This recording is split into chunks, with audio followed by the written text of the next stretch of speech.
ሰላምና ጤና በያላችሁበት ይድረሳችሁ። ውድን የተከበራችሁ ቤተሰቦቻችን እንደምን አላችሁልን? ከእናንተው ከሆነው ከአዲስ ስፖርት የዩቲዩብ ቻናላችን የዕለተ ቅዳሜ የማለዳ ስፖርት የመረጃ ሰዓታችን ላይ በድጋሚ ተገናኘን። የተለያዩ ስፖርታዊ ጉዳዮችን ልናነሳ ዛሬም በሰዓታችን እነሆ መጥተናል። ፉአድ ባህሩ የዛሬውን ፕሮግራም እየመራው ከእናንተ ጋር ቆይታን አደርጋለሁ። የተለያዩ ስፖርታዊ ጉዳዮችን ዛሬ እናነሳለን። ክለቦችን የተመለከቱ በተለይ የዝውውር ጉዳዮችን ሰፋ አድርገን ወደ እናንተ እናደርሳለን። ትልልቆቹን ክለቦች እንመለከታለን። እነ ማንቸስተር ዩናይትድ፣ እነ አርሰናል፣ እነ ማንቸስተር ሲቲ፣ እነ ቼልሲ፣ እነ ሊቨርፑልን ጨምሮ ሌሎችም በርከት ያሉ የአውሮፓ ታላላቅ ክለቦችን የተመለከቱ የዝውውር ጉዳዮችን እናነሳለን። የዓለም ዋንጫ እጅጉን እየቀረበ ይገኛል። አሁን ላይ ሊጀመርም በጣት የሚቆጠሩ ቀናት ብቻ ናቸው የቀሩት። በዚህም መሰረት እንግዲህ ትልልቆቹ የሚባሉት ሀገራት ደግሞ የወዳጅነት ጨዋታዎችን ዛሬ ያደርጋሉ። ከነዚህ መካከል የክሪስቲያኖ ሮናልዶ ሀገር ፖርቱጋል ዛሬ ከቺሊ ጋር ጨዋታዋን ታደርጋለች። የዩሊያን ኔግልስመኗ ጀርመኒ ዛሬ ከዩኤስኤ ጋር የምታደርገው ጨዋታ ይጠበቃል። ብራዚል እና ኢጂፕት ዛሬ ነው ጨዋታቸውን የሚያደርጉት። ከዛ ውጪ እንግሊዝ ከኒውዚላንድ ጋር የሚያደርጉት ጨዋታ ይጠበቃል። በጣም ሌሎች በርከት ያሉ ፍሬንድሊ ጨዋታዎች ወይም ደግሞ የሀገራት የወዳጅነት ጨዋታዎች ይደረጋሉ። እነሱን ጨዋታዎችንም የምንጠቁማችሁ ነው የሚሆነው። እስከ ፕሮግራማችን ፍጻሜ ድረስ አብራችሁኝ እንድትቆዩ በአክብሮት ጋብዛለሁ። ፉአድ ባህሩ ከአዲስ ስፖርት ይህንን ፕሮግራም እየመራው ከእናንተ ጋር ቆይታን የማደርግ ይሆናል። ከመሸጋገሪያ በኋላ በድጋሚ ተመልሰን እንመጣለን። እስከ ፕሮግራማችን ፍጻሜ አብራችሁኝ እንድትቆዩ በአክብሮት ጋበዝኳችሁ።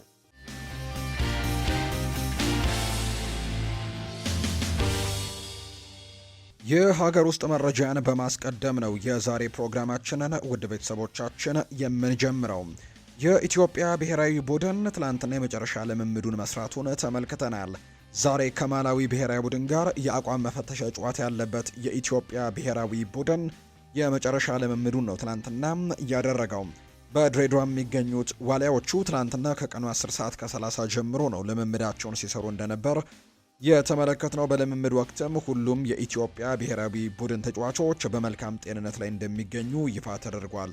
በሌላ በኩል የተጋጣሚ ብሔራዊ ቡድን ማላዊ ብሔራዊ ቡድን ደግሞ ከ12 ሰዓት ጀምሮ ልምምዱን ሲያደርግ ተመልክተናል። የኢትዮጵያ እና ደግሞ የማላዊ የመጀመሪያ ወዳጅነት ጨዋታ ዛሬ ምሽት ነው የሚደረገው። ዛሬ ምሽት ልክ 12 ሰዓት ሲል በድሬዳዋ ስቴዲየም ጨዋታው እንደሚደረግ ይፋ ተደርጓል። ከዛ ውጭ ግን ከጨዋታው ጋር አያይዘው አሰልጣኝ ዮሐንስ ሳህሌ የተለያዩ ጉዳዮችን አንስተዋል። ለጨዋታው ጥሩ ተዘጋጅተናል ሲሉ ነው አሰልጣኝ ዮሐንስ ሳሌም ሀሳባቸውን የሰጡት።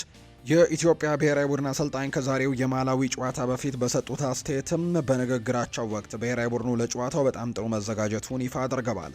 አሰልጣኝ ዮሐንስ ሳሌ ስለ ብሔራዊ ቡድኑ ልምምድም ዝግ መሆን አንስተው እኔ ሚዲያዎችን አልከለከልኩም ሲሉ ጭምር ነው የተናገሩት። ይሄ እንግዲህ እኔ ማድረግ የምችለው ነገር አይደለም ወይም የእኔ ማድረግ ያለብኝ ኃላፊነት አይደለም የተባለው ሐሰት ነው ሲሉ ጭምር ተናግረዋል። የኢትዮጵያ እግር ኳስ ፌዴሬሽን ይህንን የማድረግ መብት እንዳለው የገለጹት አሰልጣኝ ዮሐንስ ሳሌ ውሳኔው ዘግይቷል ነበር ያሉት። ምክንያቱም የፊፋና የካፍ ሕግ ልምምድ ክፍት እንዲሆን የሚፈቅደው ከጨዋታ አንድ ቀን በፊት ለ15 ደቂቃዎች ብቻ ነው። ይህንን አንብቦ ማወቅ ያስፈልጋል ሲልም ነው ጨምሮ የተናገረው አሰልጣኝ ዮሐንስ ሳህሌ ሲናገር። ወደ ውጭ ሀገር ስፖርታዊ መረጃዎቻችን እናምራ። ክለቦችን የተመለከቱ ስፖርታዊ ጉዳዮችን ደግሞ ወደ እናንተ እናደርስ ውድ ቤተሰቦቻችን። ከዛ በፊት ግን ዛሬ የሚደረጉ አንዳንድ ጨዋታዎችን እንጠቁማችሁ ውድ ቤተሰቦቻችን። ዛሬ በጣም በርከት ያሉ የወዳጅነት ጨዋታዎች ይደረጋሉ። በተለይ የዓለም ዋንጫው መቃረቡን ተከትሎ አሁን ላይ ትልልቅ ብሔራዊ ቡድኖች ራሳቸውን ለመፈተሽ ጥረቶችን እያደረጉ ይገኛሉ። ከነዚህ መካከል ደግሞ ትልልቆቹ ብሔራዊ ቡድኖች ዛሬ ጨዋታቸውን ያደርጋሉ። ለምሳሌ ያክል መግቢያ ላይ ወይም ደግሞ መግቢያው ቪዲዮ ላይ እንደገለጽኩላቸው ዛሬ ከሚደረጉ ትልልቅ ጨዋታዎች መካከል ፖርቱጋልና ቺሊ የሚያደርጉት ጨዋታም ዛሬ ምሽት 2 ሰዓት ከ45 ከሚደረጉ ጨዋታዎች መካከል አንደኛው ነው። ፖርቱጋል በክሪስቲያኖ ሮናልዶ ታግዛ ይህንን ዓለም ዋንጫ ለማሸነፍ በትልቁ የሚፋለሙበት እንደሆነ ይነገራል። ትናንትና ዲኤጎ ዳሎ አንድ ሀሳብን ሰጥቷል። ይህን የዓለም ዋንጫ ለሁለት ሰዎች ስንል በተለይ በትልቁ ለማሳካት ሙከራዎችን እናደርጋለን። አንደኛው በቅርቡ እንግዲህ ህይወቱ ያለፈው ዲኤጎ ዦታን ለማስታወስ ይህን ዋንጫ ማሸነፍ የግድ ይኖርብናል ሲል ዲኤጎ ዳሎ ተናግሯል። ከዛ ውጭ ግን ክሪስቲያኖ ሮናልዶ ለእግር ኳስ ላበረከተው ነገር ይሄ ዋንጫ በትክክል ይገባዋል፣ ስለዚህ ለሱም እንፋለማለን ሲል ነው ዲኤጎ ዳሎ። ከዛ ውጭ ቪቲኒያም ጭምር እንደዚህ አይነት ሀሳቦችን ሲሰጡ የተመለከትነው። ዛሬ ወዳጅነት ጨዋታ ያደርጋሉ ከቺሊ ብሔራዊ ቡድን ጋር ነው ዛሬ ጨዋታው የሚደረገው። ሌላኛው ዩናይትድ ስቴትስ ኦፍ አሜሪካ እና ጀርመኒ የሚያደርጉት መርሃ ግብር ምሽት 3 ሰዓት ከ30 ላይ ይደረጋል። በጀርመን ብሔራዊ ቡድን በኩል ታዳጊው ኮከባቸው ሌናርት ካርል በጉዳት ምክንያት ከዚህ ዓለም ዋንጫ ውጪ እንደሆነ የሚገልጹ መረጃዎች በስፋት እየወጡ ይገኛሉ። ዩሊያን ናግልስማን በልምምድ መርሃ ግብር ላይ ጉዳት እንደገጠመው ገልጸው ነበር። እንግዲህ የባየር ሚኒኩ ታዳጊ ኮከብ የሆነው ሌናርት ካርል ከዓለም ዋንጫው ውጪ ነው የሚሉ ዘገባዎችም ይፋ ተደርገዋል። ሌላኛው እንግሊዝና ኒውዚላንድ የሚያደርጉት ጨዋታ ዛሬ ይጠበቃል። ሌላኛው ዓለም ዋንጫውን ለማሸነፍ ትልቅ ግምት ከሚሰጣቸው ብሔራዊ ቡድኖች መካከል ናት እንግሊዝ። የዛሬውን ጨዋታንም ለማሸነፍ በትልቁ ጥረት ታደርጋለች ተብሎ ይታሰባል። እንግዲህ የዓለም ዋንጫን በተመለከተ ኦፕታ የተባለው ቁጥራዊ መረጃዎችን በማውጣት የሚታወቀው ተቋም የዘንድሮን የዓለም ዋንጫ የማሸነፍ ቅድመ ግምትን የሰጠው ለስፔን ብሔራዊ ቡድን ነው። 16.1 በመቶ ይህንን ዋንጫ የምታሸንፈው ስፔን ናት ሲል ግምቱን አስቀምጧል። ፈረንሳይን ሁለተኛ ደረጃ ላይ አስቀምጧታል በ13 በመቶ ፐርሰንት። ከዛ ውጭ እንግሊዝን ሶስተኛ ደረጃ ይህንን ዋንጫ ያሸንፋሉ ብለው ከሚገምቷቸው ሶስት ብሔራዊ ቡድኖች ኦፕታም እንግሊዝን ሶስተኛ አስቀምጧል። ከዛ አርጀንቲና፣ ከዛ ፖርቱጋል እንግዲህ እስከ አምስተኛ ደረጃ ድረስ ወይም ደግሞ እነዚህ አምስቱ ናቸው ዋንጫውን ሊያሸንፉ የሚችሉ ስል ግምቱን ያስቀመጠ ነው ኦፕታና እንግዲህ ዋንጫውን ለማሸነፍ ትልቅ ግምት ከሚሰጣት ብሔራዊ ቡድን መካከል አንዱ የሆነችው እንግሊዝ ዛሬ ጨዋታዋን ታደርጋለች፣ የወዳጅነት ጨዋታ። ከዛ ውጭ ግን የጋሪ ኔቭል አስቴትንም የምናስታውሰው ነው። እንግሊዝ ሁሌ ዋንጫውን ታሸንፋለች ተብሎ ይኬዳል፣ ነገር ግን የሚመለሱት በባዶ እጅ ነው ሲልም ጋሪ ኔቭል ተናግሮ ነበር።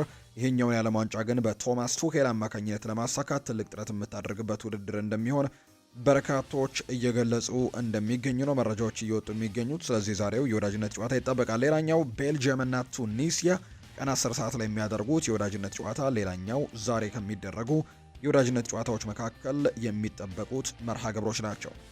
አሁን ክለቦችን የተመለከቱ ስፖርታዊ ጉዳዮችን በስፋት እናነሳ። አንቶኒ ኢራኦላ ሊቨርፑልን የተመለከቱ መረጃዎችን ስናነሳ አንቶኒ ኢራኦላ ሊቨርፑልን ለማሰልጠን አንዱን መስፈርት ነው የሚያሟሉት ብሏል ጄሚ ካራገር። በተለይ ጄሚ ካራገር ከአንቶኒ ኢራኦላ ሹመት ጋር በተያያዘ እንዳልተስማማው ነው በተደጋጋሚ ጊዜም እየገለጸ የሚገኘው። አንቶኒ ኢራኦላ ጥሩ አሰልጣኝ እንደሆኑ ባውቅም ነገር ግን ሹመቱ ግን ትክክለኛ ነው እያላምንም ብሏል ጄሚ ካራገር። ከዛ ውጪ ቻቪ አሎንዞን ቢያመጡት የተሻለ ነበር የሚል አይነት ግምትንም ጭምር ወይም ሀሳቡንም ጭምር በተደጋጋሚ ሲገልጽ ተመልክተናል። የቀድሞ ሊቨርፑል የተከላካይ ስፍራ ተጫዋችና አሁን በተንታኝነት እየሰራ የሚገኘው ጄሚ ካራገር አሁንም ቢሆን አንቶኒ ኢራኦላ ሊቨርፑልን ለማሰልጠን የሚያሟሉት አንድ መስፈርት ብቻ ነው ብሏል። የቀድሞ የሊቨርፑል ተጫዋች ጄሚ ካራገር ሲናገር በአሰልጣኝ አንቶኒ ኢራኦላ ላይ ትልቅ ስጋት አለኝ ነው ያለው። ጄሚ ካራገር በንግግሩ አንቶኒ ኢራኦላ ሊቨርፑልን ለማሰልጠን ከሚያስፈልጉ መስፈርቶች መካከል ብዙዎቹን የሚያሟላ አሰልጣኝ አይደለም፣ አሰልጣኙ የሚያሟሉት አንዱን ብቻ ነው ሲል ጨምሮ ይናገራል። አንቶኒ ኢራኦላ ወደ ሊቨርፑል እንዲያመሩ ያስቻላቸው ምክንያት ከየርገን ክሎፕ ጋር ተቀራራቢ አጨዋወት ስላላቸው ብቻ ነው ሲል ነው ጄሚ ካራገር የሚናገረው። ያንን የጨዋታ ሲስተም መከተላቸው እንጂ ሌላ ወደ ሊቨርፑል እንዲመጡ ሊያደርጋቸው የሚችል አንድም ምክንያት የለም ሲል አንቶኒ ኢራኦላ ሀሳቡን እየሰጠም ይገኛል። ዳቪድ ኦርነስቲን ታማኝ ከሚባሉ የመረጃ ምንጮች በተለይ ከዝውውር ጉዳይ ጋር በተያያዘ ታማኝ ከሚባሉ የመረጃ ምንጮች መካከል አንደኛው ነው። አንድ መረጃን ትናንትና ይፋ አድርጓል። በተለይ ለሊቨርፑል ደጋፊዎች የማይዋጥ ወይም ደግሞ የማይስማሙበት ሀሳብን ነው ይፋ ያደረገው። ባየር ሚኒኮች የሊቨርፑልን ታዳጊ ኮከብ ሪዮ ኤንጎሞዋህን ለማስፈረም አይናቸውን ጥለውበታል የሚል መረጃን ይፋ አድርጓልና ይሄ ለሊቨርፑል ደጋፊዎች የተወሰነ ስጋት እንዳለው የሚያሳዩ መረጃዎች ናቸው። ምክንያቱም ሊቨርፑሎች ወደፊት ኮከብ ይሆናል ብለው ከሚገምቱ ተጫዋቻቸው ጋር እንግዲህ በዚህ የውድድር ዓመት ምን ያክል በፍቅር እንደወደቁ መመልከት ይቻላል። በጣም ጥሩ የሚባል የውድድር ዓመትን አሳልፈዋል። በሚገባባቸው ጨዋታዎች ላይ ታለንቱን ለማሳየት ሞክረዋል። እናም ወደ ትልቅ ደረጃነት ሲሻገር ወይም ደግሞ እድሜው ትንሽ ከፍ እያለ ሲመጣ ደግሞ ከዚህ የተሻለ በጣም ምርጥ የውድድር ዓመታትን እንደሚያሳልፍ ነው የሊቨርፑል ደጋፊዎች የሚገምቱት። ነገር ግን አሁን ከወደ ባየር ሚኒክ የተሰማባቸው መረጃ ግን ያልጠበቁት ዱብዳ እንደሆነ ይፋ ተደርጓል። እርግጥ ነው ምንም የተጠናቀቀም የተስማሙትም ነገር የለም፣ ፍላጎት እንዳላቸው ብቻ ነው የተገለጸውና ምናልባት ግን ጠንክረው የሚገፉባቸው ከሆነ የሊቨርፑል ደጋፊዎችን ሊያሰጋ እንደሚችል ዳቪድ ኦርነስቲን ይፋ አድርጓል። ባየር ሚኒኮች የሊቨርፑሉን የክንፍ መስመር ተጫዋች ሪዮ ኤንጎሞዋህን ለማስፈረም ያልተጠበቀ ሙከራን እያደረገ እንደሚገኝ ነው ዳቪድ ኦርነስቲን የተናገረው። የጀርመኑ ክለብ ተጫዋቹን ወደ ስብስቡ ለመቀላቀልም መንገዶችን እያጠና መሆኑ ይፋ ተደርጓል። የአንፊልዱ ክለብ ሊቨርፑል በበኩሉ የሪዮ ኤንጎሞዋህን ለሽያጭ እንደማይቀርብና በሱ የመጫወቻ መስመር ላይ አማራጮችን ማሳደግ እንጂ ተጫዋቾችን የመቀነስ እቅድ እንደሌላቸው ነው አጥብቀው እየተናገሩ የሚገኙት። አይሸጥም ብለው በይፋ ነግረዋቸዋል ለባየር ሚኒኮች። መጨረሻው ግን ገና የሚታይ እንደሆነ ነው ዳቪድ ኦርነስቲን ይፋ እያደረገ የሚገኘው። አሰልጣኝ አንቶኒ ኢራኦላ ወደ አንፊልድ መምጣቱን ተከትሎ የሊቨርፑል አዲስ የዝውውር ኢላማ ይፋ ተደርጓል። ብራዚላዊው ኮከብ ራያን የሊቨርፑል ኢላማ እንደሚሆን እየተነገረ ነው። በቦርንመዝ ድንቅ የውድድር ዓመትን ካሳለፈ በኋላ በተለይ የዓለም ዋንጫ ስብስብ ውስጥ በካርሎ አንቸሎቲው ብራዚል ብሔራዊ ቡድን መጠራቱን እናስታውሳለን። ይህ ምን ያክል ጥሩ የውድድር ዓመትን ማሳለፉን በትክክል የሚያሳይ አይነት አቋምን ማሳየቱን ተከትሎ ነው። ብራዚላዊው ራያን የሊቨርፑልና የአንዶኒ ኢራኦላ ቀጣዩ ኢላማ ይሆናል ተብሎ ይታሰባል። የቦርንመዙ የፊት መስመር ተጫዋች የሆነው ራያን ለማስፈረም ትልቅ እቅድን አግኝተዋል። ሆኖም ግን ዝውውሩ ቀድሞ ከተሳካ በፈረንጆቹ የጥር የዝውውር መስኮት ላይ ብቻ ነው ሊሆን እንደሚችል መረጃዎች ይፋ እየተደረጉ እንደሚገኙ ማርክ ዶግላስ የተባለው የመረጃ ምንጭ ይፋ ያደረገው። ዩቬንቱስ የሊቨርፑሉን ግብ ጠባቂ አሊሰን ቤከርን ለማስፈረም ሞክረው ዝውውሩ ካልተሳካላቸው በኋላ ፊታቸውን ወደ ኤሚሊያኖ ማርቲኔዝ እና ጉሌርሞ ቪካሪዮ እንዳዞሩ የሚያሳዩ ነገሮች አሉ። ይህንን ግብ ጠባቂ በተለይ የሊቨርፑልን ግብ ጠባቂ አሊሰን ቤከርን ለማስፈረም በጣም ትልቅ ጥረቶችን አድርገው እንደነበር የምናስታውሰው ነው። ነገር ግን ሳይሳካላቸው ቀርቷል። እንደ ምክንያትነት የሚነሳው ሊቨርፑል በዚህ የክረምት ተጫዋቾች የዝውውር መስኮት በጣም በርከት ያሉ ከዋክብቶቹን አጥቷል። እነ ሙሐመድ ሳላህን እና አንድሪው ሮበርትሰን አጥቷል። ከዛ ውጪ ኢብራሂማ ኮናቴም ክለቡን ለቆ ወጥቷልና በአንድ ጊዜ ቡድኑን መምራት የሚችሉ ትልልቅ ተጫዋቾችን ማጣቱ በቡድኑ ውስጥ ሌሎች ነገሮች እንዳይፈጠሩ በማሰብ አሊሰን ቤከርን በቡድኑ ለማቆየት መወሰኑን ተከትሎ ነው እንጂ ወደ ዩቬንቱስ ለማምራት በጣም ጥሩ እድሎች እንደነበሩት የምናስታውሰው ጉዳይ ነው። ዩቬንቱስ ግን የዚህ ተጫዋች ጉዳይ ወይም የአሊሰን ቤከር ካልተሳካላቸው በኋላ የአስተን ቪላውን ኤሚሊያኖ ማርቲኔዝን የቶትናሙን ጉሌርሞ ቪካሪዮን ለማስፈረም እንቅስቃሴ እያደረጉ ነው። የአስተን ቪላው ግብ ጠባቂ ኤሚሊያኖ ማርቲኔዝ ከቪላ ጋር እስከ 2029 የሚያቆይ ኮንትራት መኖሩ እንዲሁም በአመት የሚከፈለው 5 ሚሊዮን ዩሮ ለዩቬንቱስ ዝውውሩን ከባድ ያደርግባቸዋል ተብሎ ይታሰባል። የጣሊያኑ ክለብ ሌላ ለማስፈረም የፈለገው ጣሊያናዊ ግብ ጠባቂም ቪካሪዮ ከ20 እስከ 25 ሚሊዮን ዩሮ አካባቢ በገበያው ላይ እንደሚገመትና ምናልባት ተመጣጣኝ የሚባል ዝውውር ሊሆን እንደሚችል በርካቶች ያምናሉና ይህንን ተጫዋች ለማስፈረም ጥሩ እንቅስቃሴዎችን ሊያደርግ የሚችልበት እድሉ እንዳለ ነው ላጋዜታ ዴሎ ስፖርት የመረጃ ምንጭ ይፋ ያደረገው። ማንቸስተር ዩናይትድን የተመለከቱ መረጃዎችን ደግሞ ወደ እናንተ እናደርስ። ማንቸስተር ዩናይትድ የዝውውር መስኮቱ እየገፋ በመጣ ቁጥር የዝውውር ጉዳዮቹን ቀስ በቀስ እያፋጠን እንደሚገኝ የሚያሳዩ መረጃዎችን ነው በትልቁ እየሰማን የምንገኘው። ማንቸስተር ዩናይትድ አሁን ላይ የእንግሊዛዊው የኖቲንግሃም ፎረስት የአማካይ ስፍራ ተጫዋች ኤሊዮት አንደርሰንን የማስፈረም ፍላጎት እንዳላቸው ከዚህ በፊት ሲገለጽ እንደነበር የምናስታውሰው ነው። አሁን ላይ ግን ሌሎች እንቅስቃሴዎችንም በኖቲንግሃም ፎረስት ለማድረግ ፍላጎቱ እንዳላቸው ይፋ ተደርጓል። ይህ ተጫዋች ደግሞ ሞርጋን ጊብስ ዋይት ሊሆን እንደሚችል እየተነገረ ነው። የዝውውር መስኮቱ ቀስ በቀስ በሄደ ቁጥር የማንቸስተር ዩናይትድ ሰዎች ዝውውሩ ላይ ጠንካራ እንቅስቃሴዎችን ያደርጋሉ ተብሎ ይጠበቃል። ነገር ግን የተጫዋቹ ባለቤት ኖቲንግሃም ፎረስት ተጫዋቹን ለተጨማሪ 1 ዓመት እንዲቆይ ፍላጎት እንዳላቸው ነው እየተገለጸ የሚገኘውና ስለዚህ ተጫዋች አንዳንድ ጉዳዮችን ሳይመን ፊሊፕስ ነው መረጃውን ይፋ እያደረገ የሚገኘው። ዩናይትዶች ግን ከሚመለከቷቸው ተጫዋቾች መካከል አንደኛው ይሆናል ተብሎ ይታሰባል። ባለፉት የክረምት ተጫዋቾች የዝውውር መስኮት እንደምታስታውሱት ከማንቸስተር ሲቲ ጋርም ከቶትንሃም ጋርም የተጫዋች ስሙ ሲነሳ እንደነበር እናስታውሳለን። ዘንድሮ ደግሞ በኖቲንግሃም ፎረስት ቤት በጣም ድንቅ የውድድር ዓመትን ያሳለፈው በርከት ያሉ 15 የሚደርሱ የፕሪሚየር ሊግ ጎሎችን ጭምር ማስቆጠር የቻለ ተጫዋች ነውና በጣም ጥሩ የውድድር ዓመትን አሳልፏል። በዚህም መሰረት ትልልቆቹ ክለቦች አሁንም ይህንን ተጫዋች ለማስፈረም ጥረቶችን ሊያደርጉ የሚችሉበት የዝውውር መስኮት ይሆናል ተብሎ ተጠብቋል። የቀድሞ የማንቸስተር ዩናይትድ አማካይ የነበረው ፖል ላቤሌ ፖግባ ስለ ማይክል ካሪክ ይናገራል። በእውነት በጣም ጥሩ ስራን እየሰራ ነው። የኦሌ ጎነር ሶልሼር ምትክ በነበረበት ወቅትም ተመሳሳይ ነገርን ሲያሳይ እንደነበር አስታውሳለሁ። እሱ በጣም ድንቅ ሰው ነው። ተጫዋች ሳለም በጣም ጥሩ ተጫዋች እንደነበር አስታውሳለሁ። የብዙ ልምድ ባለቤትም ነው። ለሱ መልካሙን ሁሉ እመኝለታለሁ። በማንቸስተር ዩናይትድ ቤት ግን ስኬታማ እንደሚሆን ተስፋ አደርጋለሁ ብለዋል ፖል ላቤሌ ፖግባ ስለ ማይክል ካሪክ ሲናገር። ዲየጎ ዳሎን በተመለከተ ያነሳቸውን ሀሳቦች እንመልከት። ትላንትና ሰፋ ያሉ ቆይታዎችን አድርጓል ከሚዲያዎች ጋር። ዲየጎ ዳሎ ክሪስቲያኖ ሮናልዶን ካገኘሁት በኋላ ግቤ ጠንክሮ መስራት ብቻ ሳይሆን በአእምሮና በአካልም በምርጥ ሁኔታ ላይ መገኘት እንደሆነ ተረድቻለሁ ብለዋል ዲየጎ ዳሎ ሲናገር። በማንቸስተር ዩናይትድ ደግሞ እመኑኝ የስነ ልቦናው ክፍል በጣም አስቸጋሪው ነገር ነው። ያንን ነገር ግን ማስተካከል ችያለሁ፣ በተለይ ክሪስቲያኖ ሮናልዶን ካገኘሁት በኋላ ብሏል ዲየጎ ዳሎ ሲናገር። ሚላን በውሰት ከተጫወትኩኝ በኋላ እዚያ በጣም ስለተመቸኝ ምናልባትም አንድ ነገር ልፈጥር ወይም ልንስማማ እንችል ነበር ብዬ አስቤ ነበር። እነሱ በእውነት ይፈልጉኝ ነበር። እኔም ደግሞ ከሌሎች ክለቦች ጋር ስብሰባዎችን አድርጌ ነበር። ነገር ግን በአንድ ቀን ከክሪስቲያኖ ሮናልዶ የጽሑፍ መልእክት ደረሰኝ። አንተ ልጅ ሆይ እኔ ወደ ማንቸስተር እየተመለስኩ ነው የሚል መልእክትን አደረሰኝና ከዛ ሁሉን ነገር ርግፍ አድርጌ በማንቸስተር ዩናይትድ መቆየትን ምርጫ ያደረኩኝ ሲል ዲየጎ ዳሎ ይናገራል። የቅርብ ጓደኛሞች እንደሆኑ ይታወቃሉ። ዲየጎ ዳሎና ክሪስቲያኖ ሮናልዶ በጣም በትልቁ እንደሚያደንቀው ከዛ ውጭ ደግሞ በጣም ጠንካራ ሰራተኛ እንዲሆንም እንዳገዘው ጭምር ይናገራል። ዲየጎ ዳሎ በተደጋጋሚ በሚያደርጋቸው ቃለ መጠይቆች ላይ ይህንን ዓለም ዋንጫ በማሸነፍ ለክሪስቲያኖ ሮናልዶ የሚገባውን ነገር ለማድረግም ዝግጁ ነን ሲል ነው ዲየጎ ዳሎ ጨምሮ የተናገረው።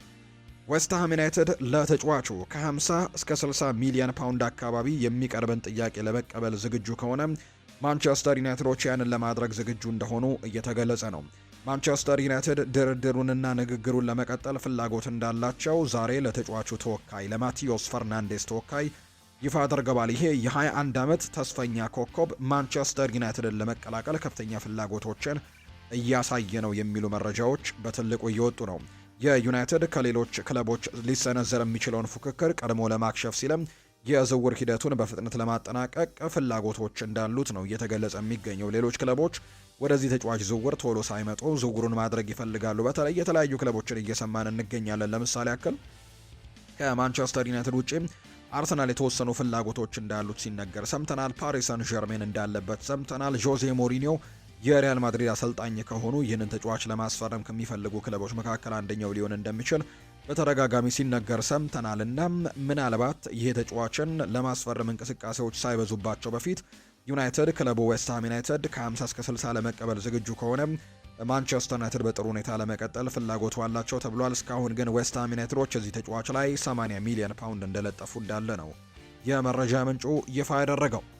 ከቱርኩ ክለብ ፌነርባቼም ሜሰን ግሪንውድን ለማስፈረም ቅርብ እንደሆነ እየተነገረ ነው። የ4 ዓመታት ኮንትራት ላይ ከስምምነት እንደደረሱ ነው የተነገረው። ታዲያ ይሄ ከማንቸስተር ዩናይትድ ጋር ምን ያያይዘዋል ከተባለ ማርሴይ ከዝውውሩ ከ50 እስከ 55 ሚሊዮን ዩሮ አካባቢ ከዚህ ዝውውር እንደሚቀበል ይነገራል። ማንቸስተር ዩናይትድ ደግሞ ይህንን ተጫዋች ለኦሎምፒክ ደ ማርሴይ ያሳለፈው ሲሰጡ ግማሹን ፐርሰንት ወይም ደግሞ 50 በመቶን ሴል ኦን ክሎዝ የሚባል አለ እሱን አንቀጽ አካተው እንደሸጡት ይታወቃልና በሚሸጡበት ዋጋ ግማሹን ማንቸስተር ዩናይትድ እንደሚያገኝ ነው ፋብሪዚዮ ሮማኖ መረጃውን ይፋ እያደረገ የሚገኘው። ከሴሪኤ ውጪ አዲስ ፈተና እንፈልጋለሁ፣ የእንግሊዝ ፕሪምየር ሊግን በትልቅ ትኩረት እከታተላለሁ ብሏል ራፋኤል ሊያው ሲናገር። በፕሪምየር ሊግ ወይም ላሊጋ ውስጥ የመጫወት እድልን ካገኘሁኝ በጣም ደስተኛ እሆናለሁ ሲል ነው ራፋኤል ሊያው የሚናገረው። ምክንያቱም የእኔ ተሰጥኦ በዚያ ይበልጥ ጎልቶ ሊታይ እንደሚችል አምናለሁ ብለዋል። በዝውውር መስኮቱ ምን እንደሚፈጠር አብረን እንመለከታለን ሲል ማንቸስተር ዩናይትድን ጨምሮ እንዲሁ አርሰናልም ይህንን ተጫዋች ለማስፈረም እንቅስቃሴዎችን ሊያደርጉ ይችላሉ ተብሎ የሚታሰበው ፖርቱጋላዊው ራፋኤል ሊያው ነው ይህንን ሀሳብ እየሰጠ የሚገኘው። ራፋኤል ሊያው ይቀጥልና ቡድኑ በውድድር ዘመኑ የነበረው የአሰራር መንገድና በተጫወትንበት ስልት ምክንያት በዚህ የውድድር ዘመን ልዩነት መፍጠር የሚያስችለኝን የሜዳ ላይ ቦታ እንድጫወት የተመቻቸ ሁኔታ ተፈጥሮልኛል ብዬም አላምንም። ለ4 እና 5 ወራት ያክል በጉዳት ላይ ሆኜ ተጫውቼ ያለው በዚህ ላይ ደግሞ ከተለመደው ቦታዬ ውጪ መጫወቴ ተገድቦብኝ እንድቆይ አድርጎኛል። ግንቦት መጨረሻ ላይ ሙሉ በሙሉ እንድዳከም አድርጎኛል ሲልም ነው ፋብሪዚዮ ሮማኖ ላይ በነበረው ቆይታው ላይ የተናገረው ራፋኤል ሊያው። ኢጎር ቲያጎ አዲሱ የማንቸስተር ዩናይትድ የአጥቂ መስመር ኢላማ እንደሆነ እየተነገረ ነው። የማንቸስተር ዩናይትድ የፊት መስመሩን ለማጠናከር የብሬንትፈርዱን አጥቂ ኢጎር ቲያጎን ዓላማው እንዳደረገም እየተገለጸ ይገኛል። በተለይም ጆሹዋ ዘርክዚ ለማንቸስተር ዩናይትድ እንግዲህ ከማንቸስተር ዩናይትድ የሚለቅ ከሆነ ይህ ዝውውር ይበልጥ ትኩረት ሊሰጠው የሚገባ እንደሆነ ቤን ጃኮብስ ይፋ እያደረገ ይገኛል። ስለዚህ ዩናይትዶች ጆሹዋ ዘርክዚን በዚህ የክረምት የተጫዋቾች የዝውውር መስኮት የመልቀቅ ዕድላቸው ሰፋ ያለ ከመሆኑ ጋር በተያያዘ ጆሹዋ ዘርክዚ የሚለቅ ከሆነ ደግሞ ኢጎር ቲያጎን ይመለከታሉ። በአሁኑ ወቅት ንግግሮች ገና በመጀመሪያው ደረጃ ላይ ነው የሚገኙት። ብሬንትፈርድ ግን ለተጫዋቹ በጣም ከፍተኛ የሚባል ገንዘብን ይጠይቃሉ። እስከ 70 ሚሊዮን ፓውንድ አካባቢ ለዚህ ተጫዋች ይፈልጋሉ ተብሎ ይታሰባል። በብሬንትፈርድ ቤት በጣም ጠንካራ የውድድር ዓመትን አሳልፈዋል። ከኤርሊንግ ብራውት ሃላንድ በመቀጠልም የፕሪሚየር ሊጉ ከፍተኛ ግብ አስቆጣሪ ሆኖ ያጠናቀቀው ይኸው ተጫዋች ኢጎር ቲያጎ እንደሆነ ይታወቃል። ከዛ ውጭ ደግሞ ጠንካራ አቋም ማሳየቱን ተከትሎ በብራዚል የዓለም ዋንጫ ስብስብ ውስጥ ጭምር ከካርሎ አንቸሎቲ ጋር በካርሎ አንቸሎቲ ስብስብ ውስጥ መካተቱ የምናስታውሰው ነው። ዩናይትድን የተቀላቀልኩት በኤሪክ ቴንሃግ ምክንያት ነው ብሏል አንቶኒ ነው ይህንን ሀሳብ የሰጠው። ብራዚላዊው የቀድሞ የማንቸስተር ዩናይትድ ተጫዋች የሆነው አንቶኒ ዩናይትድን ለመቀላቀል እንዴት እንደመረጠና የእንግሊዝ ሚዲያዎች ትችት ስላሳደሩበት ተጽዕኖ ሀሳቡን ይናገራል። ወደ ዩናይትድ የሄድኩት በኤሪክ ቴንሃግ ምክንያት ነው። እሱ ምንም አይነት ሁኔታ ቢፈጠር በዩናይትድ ቤት እንደሚፈልገኝ ተደጋጋሚ መልእክቶችን ይልክልኝ ነበር። የእንግሊዝ ሚዲያዎችን ጫናም ትንሽ ከበድ ይላል። በራሴ ላይም እንኳን ጥርጣሬ እንዲያድርብኝ ያደረጉበት ጊዜያቶች ነበሩ። ነገር ግን ቤተሰቦቼም አንዳንድ መጥፎ አጋጣሚዎች የኔን ማንነትና ታሪክን ሊገልጸው እንደማይችል በየጊዜው ያስታውሱኛል። ስለዚህም ራሴን እንደገና ለማግኘትና ደስተኛ ለመሆን ወደ ስፔን መሄድ አስፈልጎኝ ነበር። በፕሪሚየር ሊጉ በማጥቃትም ሆነ በመከላከል ረገድ ያለው የጨዋታ ፍጥነት እጅግ ከፍተኛ ነው። በስፔን ግን በአንድ ለአንድ ግንኙነቶች ጊዜ ሰፊ የሜዳ ክፍልን ታገኛለና በዚህ መሰረትም በስፔን ራሴን ለማሳየት እድሎችን አግኝቻለሁ ሲልም ነው የተናገረው አንቶኒ ሲናገር። የአርሰናልን ጉዳዮች ደግሞ ወደ እናንተ እናደርስ ውድ ቤተሰቦቻችን። ጋብሪኤል ማርቲኔሊና ሊያንድሮ ትሮሳርድ በዚህ ክረምት ከአርሰናል የመልቀቅ ወይም የመውጣት አደጋ ተጋርጦባቸዋል ተብሏል። የክለቡ አስተዳደር አዲስ የክንፍ መስመር ተጫዋች ለማስፈረም እየፈለገ እንዳለ ነው በትልቁ እየተገለጸ የሚገኘው። ይሄ ደግሞ የሚሆነው ከሁለቱ አንዱ እንዲለቁ ወይም ደግሞ ሁለቱም ክለቡን ለቀው ሊወጡ እንደሚችሉ የሚያሳዩ መረጃዎችን በትልቁ እንድንከታተል እያደረገን ይገኛል። ስለዚህ ማርቲኔሊና ሊያንድሮ ትሮሳርድ በዚህ ክረምት ከአርሰናል ጋር የሚለያዩበት የክረምት ተጫዋቾች የዝውውር መስኮት ሊሆን እንደሚችል እየተነገረ ነው። ትላንትና ግን ቤልጅማዊው ሊያንድሮ ትሮሳርድ አንድ ጥያቄ ቀርቦለት ምላሹን ሰጥቷል። ከአርሰናል ስለመልቀቅ ጥያቄ ቀርቦለት አሁንም ቢሆን የአርሰናል ተጫዋች ነኝ ሲል ነው ሊያንድሮ ትሮሳርድ የሚናገረው። ቤልጅማዊው የአርሰናል ተጫዋች የሆነው ሊያንድሮ ትሮሳርድ ስለ ወደፊት ቆይታው እርግጠኛ አለመሆኑን ነው የተናገረው። አሁንም የአርሰናል ተጫዋች ነኝ ያለው ሊያንድሮ ትሮሳርድ ስለ ቆይታዬ ክረምት ላይ የሚፈጠረውን ነገር እንመለከታለን ሲልም ጭምር ነው የተናገረው። ሊያንድሮ ትሮሳርድ አርሰናልን ሊለቁ ከሚችሉ ተጫዋቾች መካከልም አንዱ መሆኑ ሲዘገብ እንደነበር የምናስታውሰው ጉዳይ ነውና በዚህ ክረምት የተጫዋቾች የዝውውር መስኮት ምናልባት ክለቡን ለቆ ሊወጡ ይችላሉ ተብለው ከሚታሰቡ ተጫዋቾች መካከል እነዚህ ሁለት የክንፍ መስመር ተጫዋቾች ጋብሪኤል ማርቲኔሊ እና ሊያንድሮ ትሮሳርድ ይጠቀሳሉ። በተለይ ሊያንድሮ ትሮሳርድ ከቱርክ ክለቦች ጋር ስሙ በትልቁ እየተነሳ ነው። ትላንትና ምሽት በነበረው ፕሮግራማችን ላይ ከቤሺክታሽ ጋር ስሙ በትልቁ ሲነሳ እንደነበር የምናስታውሰው ጉዳይ ነው። ሌላኛው ጋብሪኤል ማርቲኔሊ ባየር ሚኒክ በክረምት የዝውውር መስኮት ላይ ለማስፈረም ከሚፈልጋቸው ተጫዋቾች መካከል አንደኛው ነው ብሏል። በተለይ ከወደ ጀርመን ታማኝ ከሚባሉ የመረጃ ምንጮች መካከል አንደኛው የሆነው ቢልድ ነው ይህንን መረጃ ያጋራው። ክሪስቲያን ፎልክ ይህንን መረጃ ሲያጋራ በተለይ ባየር ሚኒኮች በዚህ የክረምት ተጫዋቾች የዝውውር መስኮት በዛ የክንፍ መስመር ላይ ለማስፈረም ጥረት ያደረጉት አንቶኒ ጎርደን ላይ ነበር። ነገር ግን የሱ ጉዳይ ሳይሳካላቸው ስለቀረም ለሉዊስ ዲያስ ተጠባባቂ መሆን የሚችል ወይም መፎካከር የሚችል ተጫዋችን ለማምጣት አሁንም ጥረታቸውን አጠናክረው ይቀጥላሉ። ከነዚህ መካከል የአርሰናሉ ጋብሪኤል ማርቲኔሊ አንደኛው ሊሆን እንደሚችል ነው የቢልድ የመረጃ ምንጭም ይፋ ያደረገው። የስዊድን ብሔራዊ ቡድን አሰልጣኝ የሆኑት ግርሃም ፖተር ስለ ቪክተር ዮኬሬሽ ሀሳባቸውን ይሰጣሉ። ቪክተር ዮኬሬሽ አስገራሚ ብቃት እያሳየ ነው። በሁለት ጨዋታዎች 4 ግቦችን በማስቆጠር ለዓለም ዋንጫው እንድናልፍም ትልቅ ሚናን ተጫውቷል። ይህም ደግሞ ለቡድናችን ምን ያክል ወሳኝ ተጫዋች እንደሆነ የሚያሳይ ነው። በአርሰናልም እንዲሁ ድንቅ ስራን እየሰራ ነው የሚገኘው። በፕሪሚየር ሊጉ የሻምፒዮንነት ጉዞ ላይ ከፍተኛ አስተዋጽኦዎች ነበሩት። እንዲሁም ክለቡ የቻምፒየንስ ሊግ ፍጻሜ እንዲደርስም ትልቅ ሚናን ተጫውቷል። ምንም እንኳን በብዙ ጨዋታዎች ላይ ተሰልፎ ቢጫወትም አንዳንድ ጊዜ ትችቶች ይገጥማሉ። እግር ኳስ በዚህ መልኩ የምታልፍበት ነው። ነገር ግን በየቀኑ የሚያደርገውን ጠንካራ ስራ ያለውን አመለካከትና እንዲሁም ሙያዊ ብቃቱን ስትመለከቱ ምን ያክል ድንቅ ተጫዋችና ጥሩ ሰው እንደሆነ ግን ሁላችሁም ትረዳላችሁ ሲልም ጭምር ነው እየተናገረም የሚገኘውና እንግዲህ በርካቶቻችሁ ይህንን ማወቅ ይኖርባችኋል ሲልም ጭምር ነው የመረጃ ምንጩ ይፋ ያደረገው። ከዛ ውጭ ግን ቀደም ከማንቸስተር ዩናይትድ ጋር በተያያዘ ስናነሳም የራፋኤል ሊያውን ጉዳይ ማንሳታችንን የምናስታውሰው ጉዳይ ነው። እንግዲህ ራፋኤል ሊያውን በተመለከተ አንዳንድ የጣሊያን ተነባቢ የሚባሉ እንግዲህ ታማኝ የሚባሉ የመረጃ ምንጮች እንደሚናገሩት ከሆነ ራፋኤል ሊያውና ወኪሎቹ ራሱን ለአርሰናሎች ያቀርበዋል የሚሉ አይነት ጥያቄዎች በትልቁ እየተሰሙ ይገኛሉ። የተጫዋችን እንዲያስፈርሙ ለአርሰናሎች ጥያቄ እንዳቀረበና በቀጣይ ደግሞ ወደ አርሰናል ለመቀላቀልም ፍላጎት እንዳለው የሚያሳዩ ዘገባዎች በትልቁ እየወጡ ነው። አርሰናል በዛ ቦታ ላይ ተጫዋቾችን ለማስፈረም ጥረቶችን ያደርጋል ተብሎ ይታሰባል። ምናልባት ራፋኤል ሊያውንም የማግኘት እድላቸው ሰፊ ሊሆን እንደሚችል እየተገለጸ ነው። ነገር ግን ተጫዋቹም ራሱን ለአርሰናሎች እንዳቀረበ የሚያሳዩ መረጃዎችን በስፋት ሰምተናል። የቼልሲን ጉዳይ ደግሞ እንመልከት። ቼልሲም የክንፍ መስመር ተጫዋች ለማስፈረም እንቅስቃሴዎችን ሊያደርግ ይችላል ተብሏል።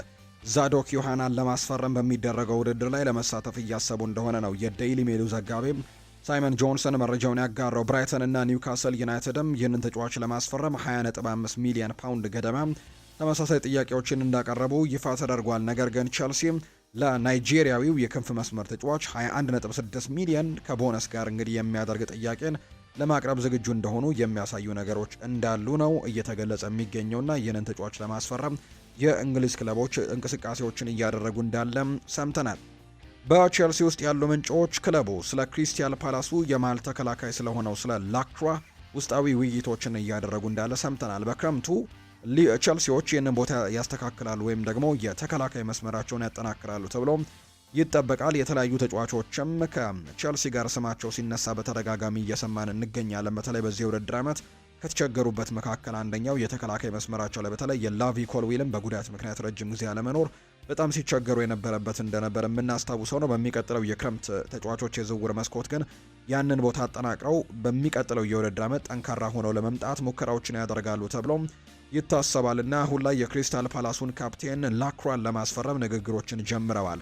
ሆኖም ግን እሱ በቼልሲ በእጩነት ከያዛቸው ብዙ የመሃል ተከላካዮች አማራጮች አንደኛው ነው እንጂ ብቸኛው አማራጭ አይደለም። ቼልሲ ሌሎች አማራጮችም እንዳሉት ነው የፉትቦል ለንደን ዘጋቢው እየተናገረ የሚገኘው። በቀጣይ በሻቪ አሎንዞ ስር ምናልባት ወደ ቼልሲ ሊቀላቀሉ ይችላሉ ተብሎ የሚጠበቁ ተጫዋቾች አሉ። ከዛ ውጪ በየቦታውም ቡድኑን ለማደስ በጣም ወሳኝ ይሆናሉ ተብሎ የሚታሰቡ ተጫዋቾች ይኖራሉ። ከነዚያ መካከል ግብ ጠባቂ ማይክ ሜኞ አንደኛው ነው። ሻቪ አሎንዞ በሶስት የመሃል ተከላካዮች የሚጫወት ከሆነና በተለይ ከዚህ በፊት በጀርመን ይህንን ነገር በባየር ሌቨርኩዘን ሲያደርገው ተመልክተናል። በስፔንም በርከት ያሉ ጨዋታዎች ላይ ያንን ነገር ሲያደርገው ተመልክተናል በሪያል ማድሪድ በነበረበት ወቅትና በቼልሲም በተለይ ከበድ በሚለው በእንግሊዝ ፕሪሚየር ሊግ ያንን ነገር ለማድረግ የሚሞክር ከሆነ በእግሩ የሚጫወት ወይም በእግሩ መጫወት የሚችል ግብ ጠባቂ ሳያስፈልገው አይቀርም። በሻቪ አሎንዞ የ3-4-2-1 ታክቲክ ግብ ጠባቂ 11ኛ ተጫዋች እንደማለት ነው። እንግዲህ ማይክ ሜኞ ከተከላካዮች ጀርባ ሆኖ ኳስን መመስረት የሚችልና ከኳስ ጋር ደግሞ በጣም ምቾት ያለው ግብ ጠባቂ ነው። ማይክ ሜኞ የረጅምና አጭር ኳስ ቅብብሉ በጣም አሪፍ ከሚባሉ ግብ ጠባቂዎች አንደኛው ነው። በትልልቅ ጨዋታዎች ላይ የተጫወተ የተረጋጋ ድንቅ ግብ ጠባቂ እንደሆነ በጣሊያን በኤሲ ሚላን በነበረበት ጊዜ ወይም በኤሲ ሚላን ባለበት ጊዜም በደንብ ሲያሳየን የነበረ ግብ ጠባቂ ነውና ባለፉት የዝውውር መስኮቶች ይህንን ግብ ጠባቂ ቼልሲ ለማስፈረም በጣም ትልቅ ጥረቶችን ሲያደርግ እንደነበር የምናስታውሰው ነው። በሚቀጥለው የውድድር ዓመትም ምናልባት በክረምቱ በትልቁ እንቅስቃሴዎችን ሊያደርግበት የሚችለው ሌላኛው ትልቁ ግብ ጠባቂ ይሆናል ተብሎ ይታሰባል። በተከላካይ መስመር ላይ የሚመለከቷቸው ቀደም የላክሯን አንስተናል፣ ብቸኛው አማራጭ እንዳልሆነም ገልጸንላቸዋል። ሌላኛው የዩቬንቱሱ ግሌሰን ብሬመርም በዚህ ቦታ ላይ ከሚመለከቱ ተጫዋቾች መካከል አንደኛው ነው። በተለይ በሻቪ አሎንዞ ታክቲክ የመሃል ተከላካዮች እግር ኳስን የሚችሉ ከኳስ ጋር በጣም ምቾት ያላቸው መሆን አለባቸው። ምክንያቱም ኳስን መስርተው ለመውጣት የግድ በእግር ኳስ ክህሎታቸው በጣም ጥሩ የሆኑ ኳስ ጋር በጣም ምቾት የሚሰማቸው ተከላካዮችን ማድረግ ይጠበቃል። በተለይ ደግሞ ቼልሲ አንድ ብቻ መሃል ተከላካይ ማስፈረም ስለሚፈልግ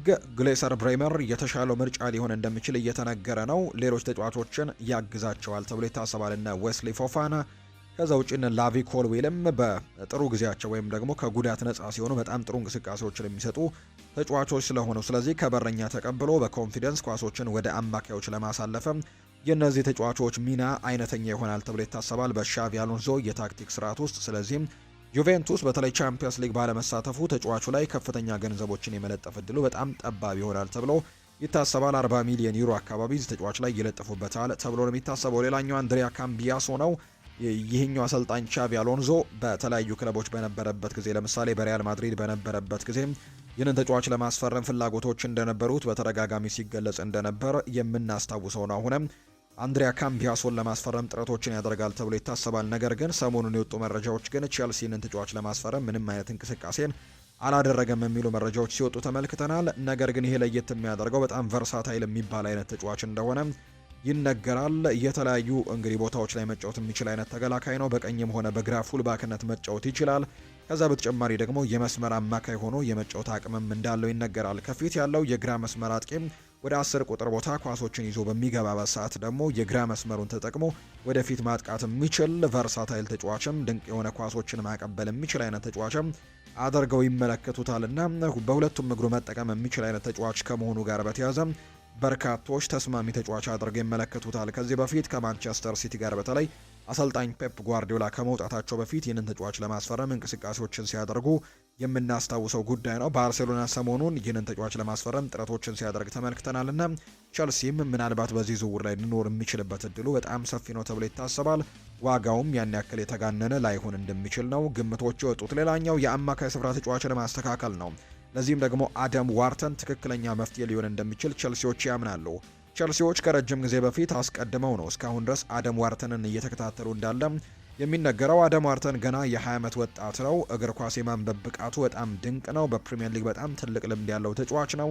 በትልልቅ ክለቦች የሚፈለግ ተጫዋች ነው። አደም ዋርተን ከተከላካዮች ኳስ ተቀብሎ በትንሽ ንክኪ ብቻ ኳሶችን ወደፊት በማሻገርም ክህሎት ያለው ተጫዋች እንደሆነ በተደጋጋሚ ይነገራል። አደም ዋርተን ቸልሲ የሚመጣ ከሆነ በተለይ እንደተለያዩ ከዚህ በፊት የሚጠቀምባቸው እነ ዣካን በባየር ሌቨርኩዘን በተጠቀመበት መንገድ ሊጠቀምበት እንደሚችል የሚያሳዩ መረጃዎች አሉ። በተለይ የዣካና የሮበርት አንድሪች ጥምረትን እናስታውሳለን። በባየር ሌቨርኩዘን ቤት ለአሰልጣኝ ሻቪ አሎንዞ ምን ያክል እንደሰራና በቀጣይ ደግሞ አደም ዋርተን በቼልሲ ቤትም ጥሩ እንቅስቃሴዎችን ሊያደርግ ይችላል ተብሎ ይታመናል። ሌላኛው በአጥቂ መስመር ላይ ማሻሻል ይኖርባቸዋል ተብሎ ይታሰባል። ዣኦ ፔድሮ ምንም እንኳን ጥሩ የውድድር ዓመትን ከቼልሲ ጋር ቢያሳልፍም እሱን ማገዝ የሚችሉ ግን ተጫዋቾች የግድ መምጣት ይኖርባቸዋል ብለው በርካቶች ያምናሉና ከነዚህ መካከል በቼልሲ በጣም እንደሚወደድ በተደጋጋሚ ጊዜ የሚነገረው የቼልሲም ደጋፊ እንደሆነ የሀገሩ ልጆች በተደጋጋሚ የሚገልጹለት ቪክተር ኦስሜን አማራጭ ሊሆን እንደሚችል እየተነገረ ይገኛል። በተለይ አሁን ዓለም ላይ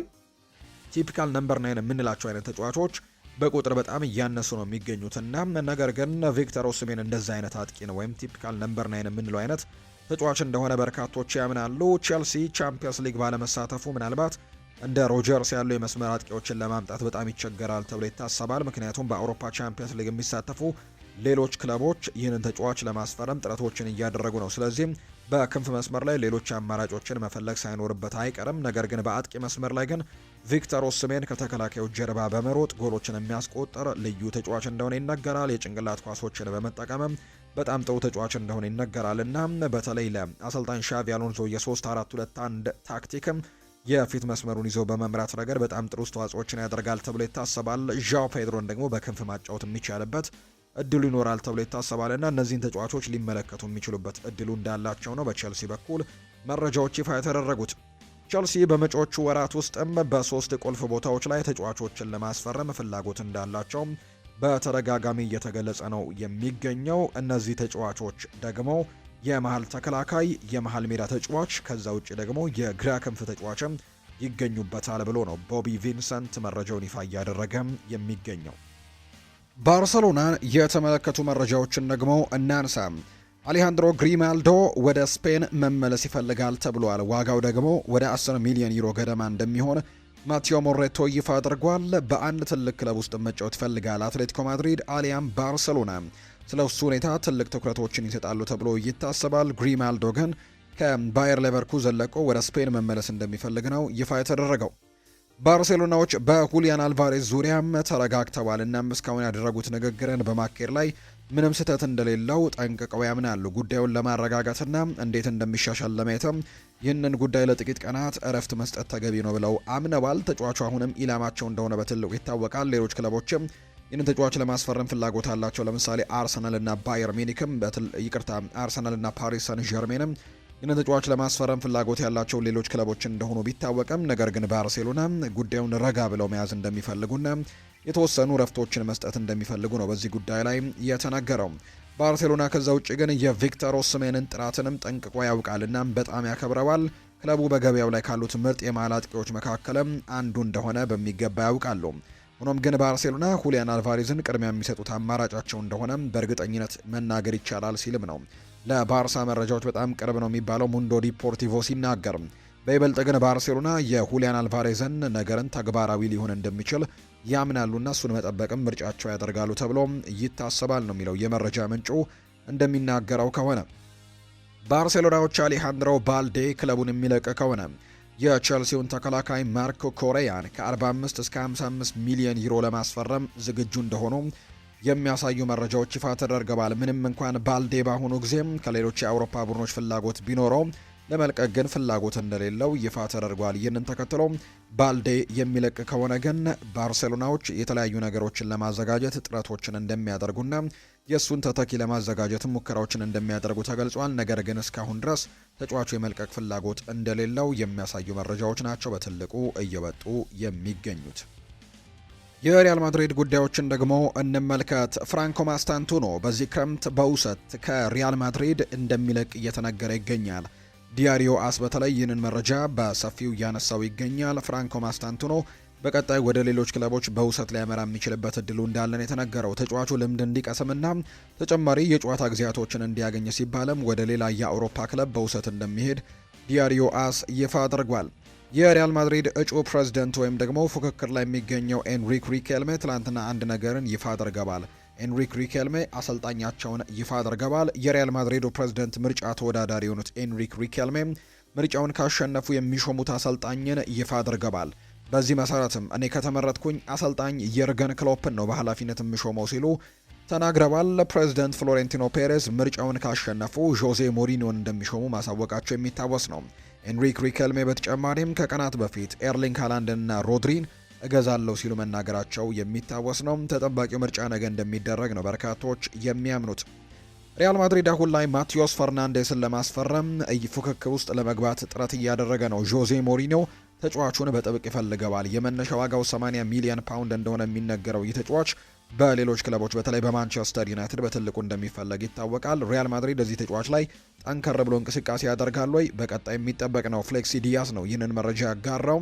ሪያል ማድሪድ ማቴዎስ ፈርናንዴስን ለማስፈረም እየጣረ ነው። ዦዜ ሞሪኒዮ እንዲጠናቀቅም የግሉን ጥረትም ያደርጋል ተብሎ ይታሰባል። ቀጣይ ሳምንት ማድሪድ ለዌስትሃምም የመጀመሪያ ጥያቄውን ሊያቀርብ የሚችልበት እድሉ እንዳለ ፍሌክሲ ዲያዝ መረጃውን እያጋራ ይገኛል። ዦዜ ሞሪኒዮ ለሪያል ማድሪድ 11 ታማኝ ተፋላሚ ተጫዋቾችን በሜዳ ላይ ማየት ይፈልጋል። የቡድኑ ፍላጎት ከግል ፍላጎታቸው ይልቅ የሚያስቀድሙ ተጫዋቾችን ነው የሚመርጠው። አሰልጣኙ ማቲያስ ፈርናንዴዝም ለዚህ ተስማሚ ተጫዋች አድርገው እንደሚመለከቱት ነው የተነገረው። ታዋቂው የስፔን ጋዜጠኛ ሆሴ ፍሌክስ ዲያዝ እንዳረጋገጠው ከሆነ ሪያል ማድሪድ የዌስትሃም ዩናይትዱን የ21 ዓመት አማካይ ማቴዎስ ፈርናንዴስን ለማስፈረም ከፍተኛ ግፊቶችን እያደረገ ነው። ይህ የዝውውር እንቅስቃሴ የመጣው አሰልጣኝ ዦዜ ሞሪኒዮ ወደ ሪያል ማድሪድ መመለሳቸው ከተስማማም በኋላ ሲሆን ፈርናንዴዝ በቡድን ውስጥም በዋነኝነት እንደሚፈለግ ነው ለክለቡ ይፋ ያደረጉት። ዌስትሃም ዩናይትዶች ለፖርቱጋላዊው አማካይም የመነሻ ዋጋ 80 ሚሊዮን ፓውንድ አካባቢ እንደጠየቁ ይፋ ተደርጓል። ኦሪዮል ሹዋሜኒም ክለቡን የሚለቅ ከሆነ ሞሪኒዮ ማቴዎስ ፈርናንዴስን ዋነኛ ተተኪ ያደርጉታል ተብሏል። ከሪያል ማድሪድ በተጨማሪ ግን እንደ ማንቸስተር ዩናይትድ፣ እንደ አርሰናል ያሉ ታላላቅ ክለቦችም ተጫዋቹን ለማስፈረም ትልቅ ፍላጎት እንዳላቸው በተደጋጋሚ የሚገለጽ ጉዳይ ነው። የስፔኑ ራዲዮ ጣቢያ ካንዴና ሴር እንደዘገበው ከሆነ ፓሪስ ሰን ዠርሜን የቱንም ያክል ትልቅ የገንዘብ ጥያቄ ቢቀርብለትም ሁለቱን የመሃል ሜዳ ተጫዋቾቹን ወይም አማካዮቹን ቪታኒሃን አሊያም ጃኦ ኔቬስን ለመሸጥ ምንም አይነት ፍላጎት እንደሌለው ይፋ አድርጓል።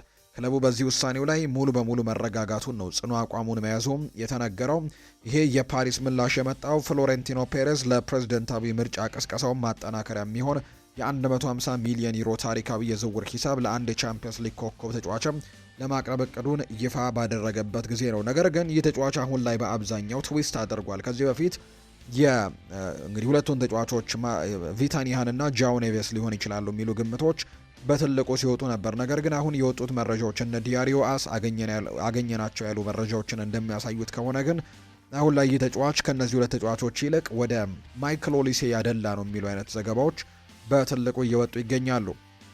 ፍሎሬንቲኖ ፔሬዝ ማይክል ኦሊሴ ነው ለማለት ያልፈለገው ክስን ፈርቶ ነው ብሏል ዲያሪዮ አስ በመረጃው። ሪያል ማድሪድ የባየር ሚኒኩን የ24 ዓመት የቀኝ መስመር አጥቂ የሆነው ማይክል ኦሊሴን የመግዛት እድልን ሙሉ በሙሉ ውድቅ አላደረገውም። ፍሎሬንቲኖ ፔሬዝም ትላንትና ሌሊት በሰጠው ቃለ መጠይቅ ላይ ኦሊሴ ታላቅ ተጫዋች ነው፣ ነገር ግን እሱ አይደለም ሲል ነበር የተናገረው። ነገር ግን ክለቡ ሊያቀርብ ስላሰበው ታሪካዊ የ150 ሚሊዮን ዩሮ የዝውውር ሂሳብ ግን የተጠየቀው ስምም ቢያስተባብሉም ይህ ማድሪድ ግን ከባየር ሚኒክ ሊገጥመው የሚችለውን የህግ ክስን ለመከላከልና ዝውውሩን በሚስጥር ለመያዝ የተጠቀመበት የተለመደ ስልት እንደሆነ ነው በርካቶች የሚያነሱት። ዲያሪዮ አስና ሌሎች የስፖርት ሚዲያዎች እንደዘገቡት ፔሬዝ በቃለ መጠይቁ ወቅትም የማንኛውንም ተጫዋች ስም ቢጠራለት ኖሮ ለማስተባበል ይገደድ ነበር። ምክንያቱም ዓላማው የባየርን ሚኒክን ቁጣ ላለመቀስቀስና የፕሬዝደንታዊ ምርጫ ቅስቀሳውንም ሚስጥራዊነት ለመጠበቅ ነው። ይህም ደግሞ ከማንቸስተር ሲቲ ኤንሪክ ሪኬልሜ ላይ ሊከፍት ያሰበውን አይነት የክስ መዝገብም እንዲከሰትበት ባለመፈለጉ ነው ተብሏል። በተጨማሪም ጆዜ ሞሪኒዮ በቡድን ውስጥ ተፈጥሯዊ የቀይ መስመር አጥቂን አጥብቆ የሚፈልግ ሲሆን ኦሊሴ ደግሞ በዛ ቦታ ላይ በጣም ተመራጩ ተጫዋች ሊሆን እንደሚችል እየተነገረ ነው። ፍሎሬንቲኖ ፔሬስ የሪያል ማድሪድ ዋና ችግር የቡድኑን ሚዛን መጠበቅ አለመቻሉን እንደሆነ ያምናሉ። ኦሊሴ በግራ መስመሩ ላይ ወይ በግራ እግሩ የሚጫወት የቀይ መስመር ተጫዋች በመሆኑ ለቡድኑ የሚያስፈልገውን ሚዛንን ይዞ እንደሚመጣላቸው ነው ፔሬስ የሚያምኑትና እንግዲህ እነዚህ አይነት መረጃዎች በትልቁ እየወጡ ይገኛሉ። ኤቨርተኖች የሻምፒዮንሺፑ የአመቱ ምርጥ ተጫዋች የሆነውን የሚድልስቦሮ ተጫዋች ሃይደን ሃኪኒን ለማስፈረም ከፍተኛ ፍላጎት እያሳዩ እንደሚገኝ የመረጃ ምንጮቹ ይፋ አድርገዋል። ሚድልስቦሮዎች በኮንትራቱ ላይ የ12 ወራት እድሜ ብቻ ለቀረው ተጫዋቻቸው ሃይደን ሃኪኒ አሪፍ የዝውውር ገንዘብ ካልቀረበላቸው ምንም አይነት የመሸጥ ፍላጎት እንደሌላቸውም ነው ዳቪድ ኦርነስቲን መረጃውን ይፋ እያደረገ የሚገኘው።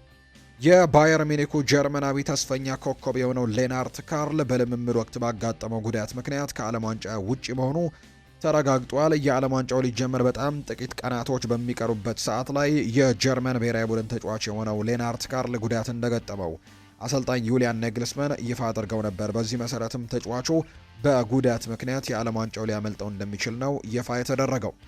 በኳታሩ የ2022 የዓለም ዋንጫ የምድብ ጨዋታዎች ለመደበኛ የስቴዲየም መቀመጫ ትኬት እስከ $11 ድረስ ደግሞ ነበር የሚሸጡት።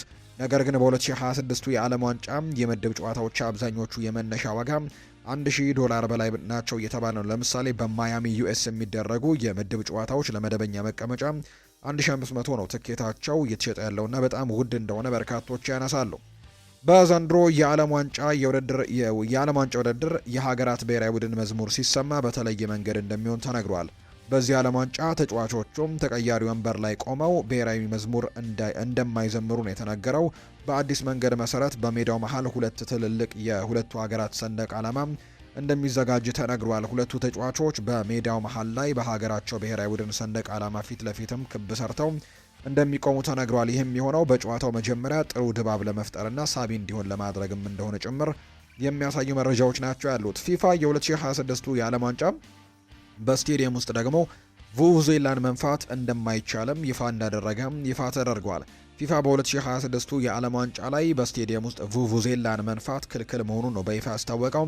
በአሜሪካ በካናዳና በሜክሲኮ በጋራ የሚዘጋጀው የዚህ ታላቅ ውድድር ላይ ፊፋ ባወጣው አዲስ የስቴዲየም ስነ ምግባር ደንብ መሰረትም ደጋፊዎች ቡቡዜላን ጨምሮ ማንኛውንም ከፍተኛ ድምጽ የሚፈጥሩ መሳሪያዎችን ይዘው መግባት እንደማይችሉ ይፋ ተደርጓል። ይህ ውሳኔ የተላለፈው በዋነኝነት በስቴዲየም ውስጥም የተፈጠረውን የድምጽ ብክለት ለመቀነስ ሲሆን በተለይም በተጫዋቾች በዳኞችና በአሰልጣኞች መካከል የሚደረገውንም የድምጽ ተግባቦትን እንዳያስተጓጉል ታስበው ነው። በተጨማሪም የቡቡዜላ ከፍተኛ ድምጽ የቀጥታ ስርጭት የሚዲያ ሰራተኞችን ጥራትም እንደሚቀንስና የአደጋ ጊዜ ማስታወቂያዎችንም በደጋፊዎች ዘንድ በግልጽ እንዳይሰሙ እንደሚያደርግ ነው የተነገረው።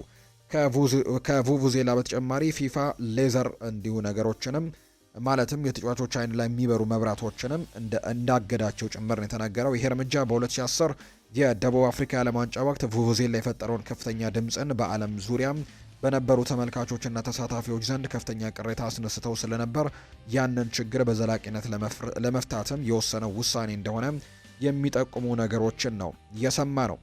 ሌላኛው የኢራን ተጫዋቾች የአሜሪካን ቪዛ አግኝተዋል። በዓለም ዋንጫ የሚካፈለው የኢራን ብሔራዊ ቡድን ተጫዋቾች የአሜሪካ ቪዛን ማግኘታቸው ነው የተነገረው። የብሔራዊ ቡድኑ ተጫዋቾች በቱርክ ሆነው የአሜሪካ ቪዛ ለማግኘት በጥረት ላይ ነበሩ። ፊፋም እንግዲህ አሜሪካ ላይ ጫና ማሳደሩን ተከትሎ በቱርክ የሚገኘው የአሜሪካ ኤምባሲ ለተጫዋቾቹ ቪዛ ሰጥቷቸዋል። ይሁን እንጂ ይሄ ብሔራዊ ቡድን በአሜሪካ ማደር እንደማይችልና ለአጭር ጊዜ እንደተፈቀደለት ነው የተነገረው። ይህንን ተከትሎ ይህ ብሔራዊ ቡድን ዋና መቀመጫውን ሜክሲኮ ላይ ማድረጉ ይፋ ተደርጓል። ብሔራዊ ቡድኑ በተሰጠው ቪዛ ቆይታ ምክንያትም ጨዋታውን እያደረገ ወደ ሜክሲኮ እንደሚመለስ ነው ለአዳር የተነገረው። በዓለም ዋንጫውም ኒውዚላንድን፣ ቤልጅየምንና ሎስ አንጀለስ ውስጥ እንዲሁ ግብጽን ደግሞ ሲያትል ላይ ትገጥማለች። እንግዲህ በዓለም ዋንጫው ኒውዚላንድንና ቤልጅየምን በሎስ አንጀለስ ነው የምትገጥመው። ከዛ ውጭ ደግሞ ግብጽን በሲያትል ትገጥማለች። የኢራን ብሔራዊ ቡድንና ጨዋታቸውን ያደርገው ቶሎ ወደ ሜክሲኮ እንደሚመለሱ የሚያሳዩ መረጃዎችም ጭምር ነው ይፋ የተደረጉት። የተወደዳችሁና የተከበራችሁ ቤተሰቦቻችን ለዛሬ ያዝንላችሁ አዳዲስ ስፖርታዊ ጉዳዮቻችን እነዚህን ይመስላሉ። ስላደመጣችሁን፣ ስለተከታተላችሁን ቆይታችሁ በሙሉ ከኛ ጋር ስለነበር ከልብ አድርገን ነው የምናመሰግነው። ፉአድ ባህሩ የዛሬውን ፕሮግራም እየመራው ከእናንተ ጋር ቆይታን አድርግ ያለው የተለያዩ ርዕሰ ጉዳዮችን ያካፈልንበት የዛሬ ፕሮግራማችንም ይህንን ይመስል ነበር። ነገ እንግዲህ በሚኖረው ፕሮግራማችን ላይ ከዛ ውጪ ዛሬ ምሽት ላይ በሚኖረው ፕሮግራሞቻችን የተለያዩ ርዕሰ ጉዳዮችን በድጋሚ ይዘን የምንመለስ ይሆናል። ለዛሬ ግን ስላደመጣችሁኝ፣ ስለተከታተላችሁኝ ቆይታችሁ በሙሉ ከኛ ጋር ስለነበር ከልብ አድርገን እናመሰግናለን። ፉአድ ባህሩ ይህንን ፕሮግራም እየመራው ከእናንተ ጋር ቆይታን አድርጌያለሁ። እናንተም ከኛ ጋር ቆይታን ስላደረጋችሁ ከልብ አድርጌ ነው የማመሰግነው። በቀጣይ ፕሮግራሞቻችን እንደተለመደው ሌሎች ርዕሰ ጉዳዮችን፣ ሌሎች አዳዲስ መረጃዎችን አካተን በድጋሚ ተመልሰን የምንገናኝ ይሆናል። ስላደመጣችሁኝ ከልብ አድርጌ ያመሰገንኩኝ። እንዳይረሳ ለዚህ ቻናል አዲስ ከሆናችሁ ቻናላችንን ሰብስክራይብ እንዲሁ ቪዲዮአችንንም ላይክ እያደረጋችሁ ከኛ ጋር ስለነበራችሁ ከልብ አድርጌ ያመሰገንኩኝ። በቀጣይ ፕሮግራሞቻችን በድጋሚ እንገናኛለን። ለዛሬ ግን እዚህ ጋር አበቃን። መልካም ጊዜ መልካም ቀን እንዲሆንላችሁም በአክብሮት ተመኘሁኝ።